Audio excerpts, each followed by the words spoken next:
2 औरतें काम करती होंगी, एक उनमें से लेती। चैलेंज देखें कितना खतरनाक है। 50-50 चांसेस हैं हमारी सिलेक्शन के। सो जरूर इस बात पर गौर करने की जरूरत है ताकि हम अपनी जिंदगियों को कलाम खुदा में से जांच सके और देख सकें। एक हवाला मैं समझता हूं कि हम सब पढ़ लें और उसके बाद हम खुदा की इस्ताइश के लिए गीत गाएंगे। बुजुर्ग पतरस रसूल का खत निकालेंगे। पतरस रसूल का दूसरा खत, मुकद्दस पतरस रसूल का दूसरा खत है ये, उसका 3रा बाब है और 8वीं से 15वीं आयत तक मैं आपके सामने पढ़ता हूं। जरा इसको देख लें, नोट कर और गौर से तवज्जो सुनना है। इसमें सारी बातें आ जाएंगी जो पीछे मैंने की हुई, और आप इस हवाले को जरूर घर पे जाके पढ़ें।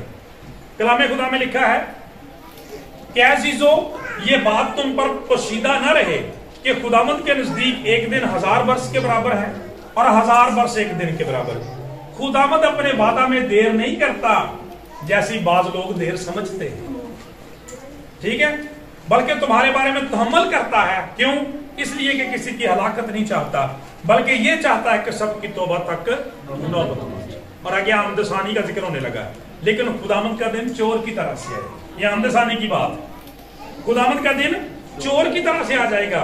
उस दिन आसमान बड़े शोरो गुल के साथ बर्बाद हो जाएंगे। ऐवे क्यों अफरा तफरी लोगों पैनी मसीनू पछाड़ना ही औखा हो जाना, और अजरामे फलक हरारत की शिद्दत से पिघल जाएंगे और जमीन और उस पर के सारे काम जल जाएंगे। जब ये सब चीजें इस तरह पिघलने वाली हैं तो तुम्हें पाक चाल चलन और दीनदारी में कैसा कुछ होना चाहिए। ऐसे तैयारी कहते जब आसमान तबाह हो जाएगा, जमीन तबाह होने वाली है, काम तबाह हो जाने वाले हैं, तुम्हें किस कदर खौफ करना चाहिए और किस कदर तैयार होना चाहिए। खुदा के उस दिन के आने का कैसा कुछ मुंतज़िर और मुश्ताक रहना चाहिए, जिसके पास आसमान आग से पिघल जाएंगे और अजरामे फलक हरारत की शिद्दत से गल जाएंगे, लेकिन उसके वादा के मुआफिक हम नए आसमान और नई जमीन का इंतजार करें जिसमें रास्तबाजी बसी रहेगी। बस ऐ अज़ीज़ो, चूंकि तुम इन बातों के मुंतज़िर हो, इसलिए उसके सामने इत्मीनान की हालत में बेदाग और बेऐब निकलने की कोशिश करो। ऐ आमदसानी, ठीक है जी, निकलने की कोशिश करो। और आखिर पे जाके लिखा है कि हमारे खुदावंद के तहम्मुल को निजात समझो। सो खुदावंद से दुआ करते हैं इस कलाम के वसीला से खुदावंद हम सबों को बड़ी बरकत दे, और जिन सच्चाइयों को आज हमने खुदा के कलाम में से सीखा है उनके मुताबिक हमें अपनी जिंदगियों की इस्लाह करने का मौका बख्शे, ताकि खुदावंद के पाक नाम को इज्जत और जलाल मिले।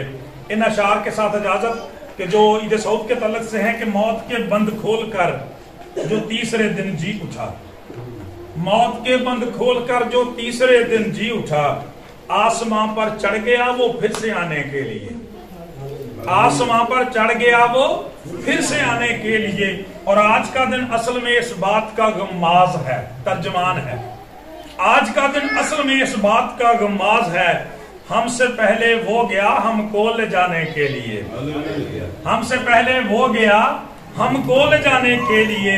और वो जो अपनी जात में क़यामत भी है और जिंदगी, वो जो अपनी जात में क़यामत भी है और जिंदगी, तीसरे दिन जी उठा हमको बचाने के लिए। और बुझ गई थी जो कभी शम्मे मोहब्बत अदन में, बुझ गई थी जो कभी शम्मे मोहब्बत अदन में, खून से अपने वो आया था जलाने के लिए। हालेलुया, उसके खून के लिए, कुदरत के लिए जोरदार तालियां लगाएं।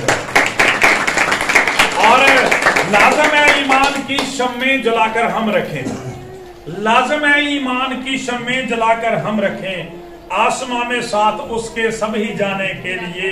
और आज के दिन का तकाजा है यही बस मोमिनो, आज के दिन का तकाजा है यही बस मोमिनो, तैयार कर लें खुद को उसके फिर से आने के लिए, तैयार कर लें खुद को उसके फिर से आने के लिए। बहुत शुक्रिया।